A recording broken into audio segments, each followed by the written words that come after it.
Welcome to KathysRight.com. I'm Kathy, and I'm your host. This is a new season for KathysRight.com. I'm very excited about it. 2020 turned out to be quite more eventful than I thought.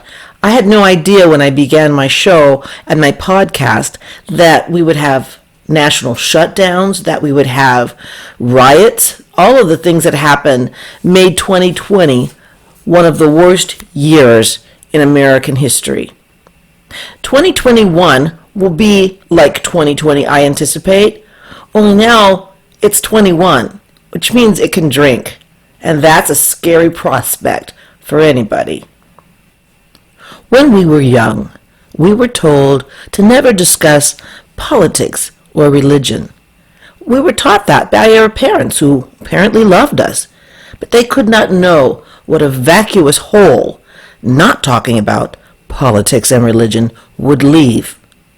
That hole was filled by the likes of Antifa, Black Lives Matter, George Soros, and the like. We must do something about this. We cannot let this stand. We cannot keep going on as a country and allow the brutality and the mayhem, chaos caused by these groups and people to stand. We will lose our culture. We will lose the birthright that our children are owed by virtue of being born American. We must do something about it. I don't know exactly what to do, but I have a few suggestions. And I think that 2021 is going to be the year that I think hopefully, people will hear some of my suggestions. We can start by fixing our voting laws. We must do this. It's imperative. There is no way this country can stand under the present circumstances of our voting system. So when we left that vacuous hole, what was left? What could go wrong? Possibly. Shut everybody down, shut everybody inside, make us all paranoid of one another. What could go wrong? The last time people were paranoid of one another, we ended up with Nazi Germany. People were turning each other in, encouraging one another, as Bill de Blasio encouraged New Yorkers to turn one another in. Some of them sent Bill de Blasio and that text number, whatever, some interesting pictures that I'm not too sure he was very proud that he's the producer of. There's so much that the Democrats have to apologize for. They owe America an apology. They owe us an apology for lying, for cheating, and for stealing. I'm going to say it.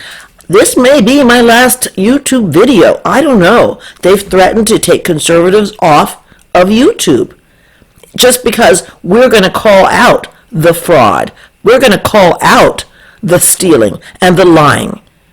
This will not stand. Not in our country, it won't. So we must do something right now. So are you starting to feel it? Do you feel it? By it, I mean, do you feel your rights being taken away like someone chipping at a stone? Chip, chip, chip, chip. Pretty soon there won't be a stone. Those are our rights. We were comfortable with it. At first we weren't happy. People bought toilet paper like crazy. But we were cooperating because we wanted for the betterment of the world, for the betterment of society, for the betterment of our health. Nationally, we cooperated. We thought it was the patriotic thing to do. We were wrong. We listened to everybody. We listened to Fauci, who told us, wear a mask. First he said, don't wear a mask. Then he said, wear a mask. And now everybody's wearing a mask. And I have something I have to say. I just have to say it. If wearing a mask, and I'm not saying the politics of it hasn't, corrupted it. Oh, yes, it has. But I am saying is, once upon a time, I was very, very sick in the hospital for 6 weeks. I had double pneumonia, both lungs and bacterial, and what do you call, bacterial and viral. That's what it was. Anyways, and so while I was in the hospital, sick as a dog, had my last rites, the anointing of the sick, twice. They thought I was going to die. People were coming to say goodbye to me. But when I was that sick with the pneumonia, and there were so many people who had the pneumonia from the flu that year in San Diego that they had to put me on the oncology floor because the floor with all the people who were sick like me was full. Did anyone come and visit me with mask on? No. Were people walking around the hospital all day long with mask on? No. In fact, you rarely saw someone with a mask on. So all these years, hospital protocol was not to wear a mask continuously all day. And they were dealing with sick people all day. Some contagious, some not. I find that odd, don't you? That wasn't just part of regular hospital protocol, especially since we're now called upon to wear a mask if we leave our house. Some places are so silly and ridiculous about it. The top-notch doctor in Canada even suggested that married couples wear masks while they're having intercourse. Is that not absurd? This sounds like a psyop to me, like a psychological operation, like somebody's trying to mess with our heads, because it doesn't make sense.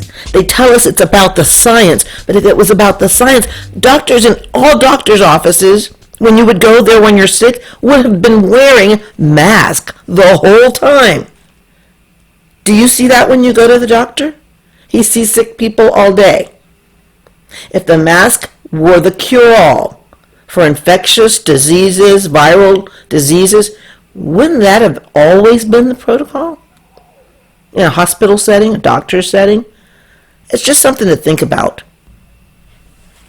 I find it curious that one of the many places that were closed down as non-essential was the church.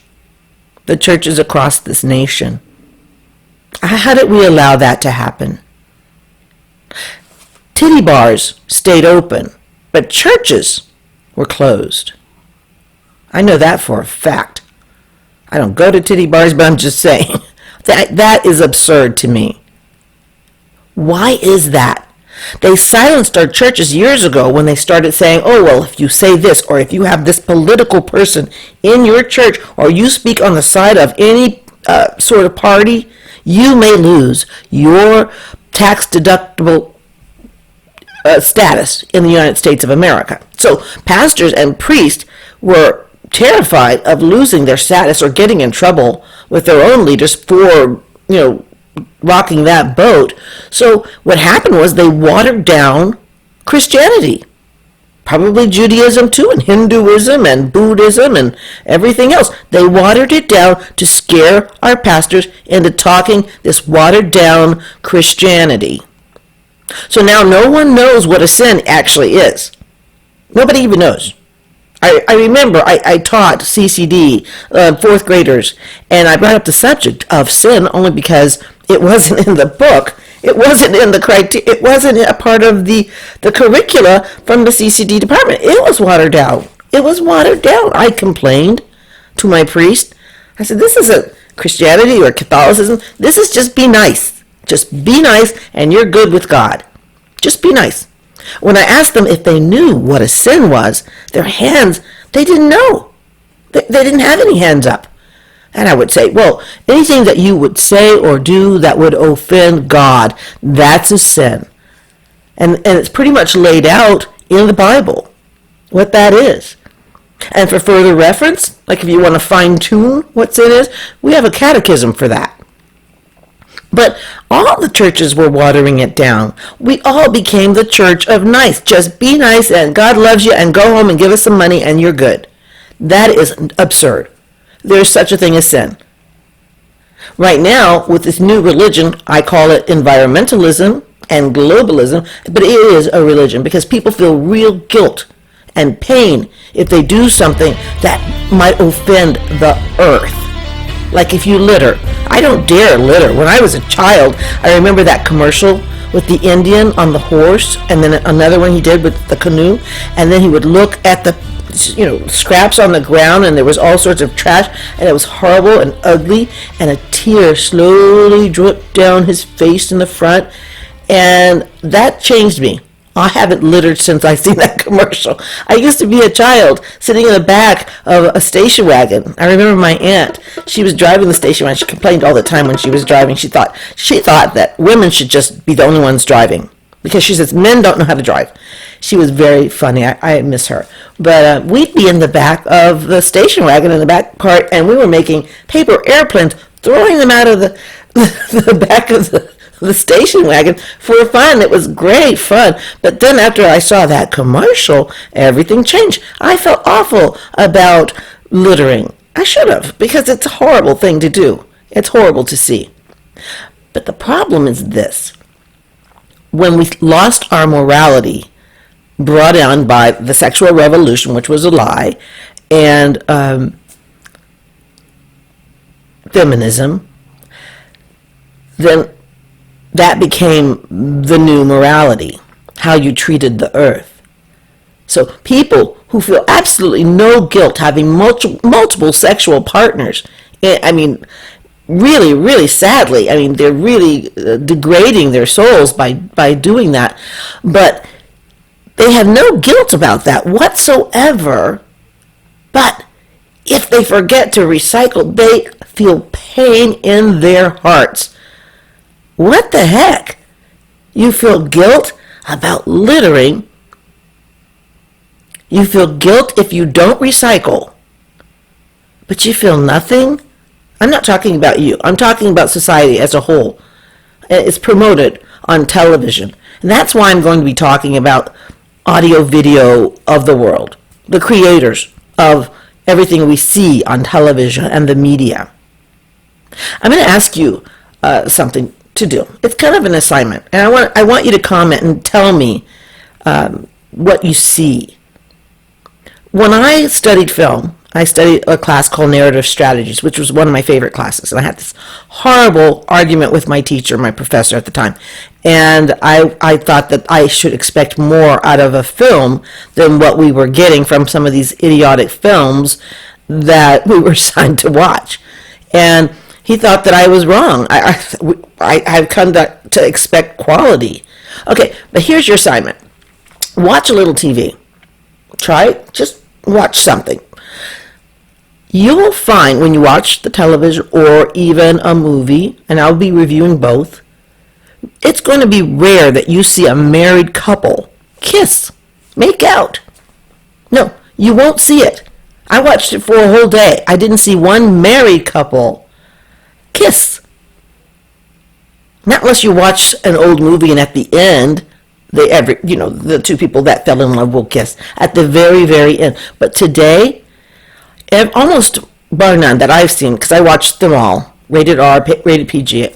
I'm not that squeamish, but you'll see homosexuals kissing. You'll see a man kissing a woman who's not his wife, who's cheating. He's cheating on his wife, or vice versa. You'll see sinful kissing. You'll see things that are inappropriate, and if they're not done right in front of you on the film or television, it's implied. What you won't see is what's supposed to happen, how people ought to behave. And that's why I've included that in this season of KathysRight.com. I will be giving you plenty of my take on what I see. I also like some strange movies. It's kind of weird. One of my favorite genres of films is elevator horror movies. There are quite a few, actually. It's crazy.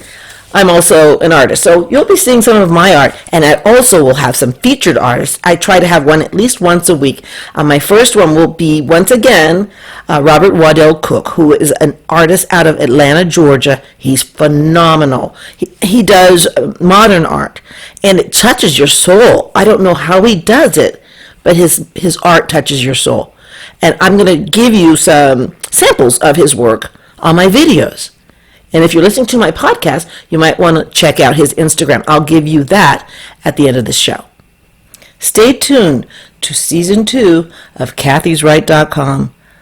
It's going to be a lot of, I'm not going to say fun. I'm going to try to make it fun.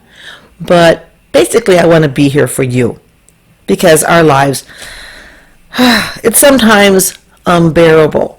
And I know that there are a lot of people who are feeling despair, and I would hope to give some sort of hope. I'm a Christian, so that's where my hope, the source of all of my hope, comes from. So if you haven't had much contact with people or friends or family, I hope that you'll subscribe, and hopefully I'll be able to give you some comfort, give you some hope, because I just don't know how life goes on without it. We shouldn't be apart from one another. This country was better than that. This is not who we are. Remember when Obama used to say that all the time? This is not who we are. I'm like, you don't know who the hell I am. He doesn't know who I am. He had no clue. In fact, I don't even think he knows who you are. He for doggone sure doesn't know my family or care. So I'm happy that we had Trump for the last 4 years. I'm still hopeful. I'm still hopeful to have Trump again because he was the bomb. Best president ever, ever, ever. But don't you think it's a coincidence? We finally get a real good president. Things are swimming along. And then all of a sudden, boom. Corona. Boom. Riots. One dude gets killed. Riots across the country. Even in Paris, though. Boom. All of this happens conspicuously in an election year. Something's up. We know something's up. We're not naive. But stay tuned. We'll be talking about Hunter, Swalwell, all of them. The Bidens, you know he's not right in the head. Everybody knows that. You don't have to be a doctor to know that. He said too many strange things. And he's up to his elbows in China underhandedness. Trump warned us, but we didn't know until this year how corrupt our government is. I'm sure there's some good ones in there. And God help us, I know that most of the good ones are still Republicans, or at least libertarians. I could never be a Democrat, not in this lifetime or any lifetime. I hold them responsible for all the mayhem, all the damage that this country is going through. Because they've all been in bed with China. NBA basketball, China. They're afraid to speak out against China because China owns them. China has them by the cojones. So we need to watch out for each other. That's why they want to separate us all the time, because divide and conquer. Because if we get together, they're done.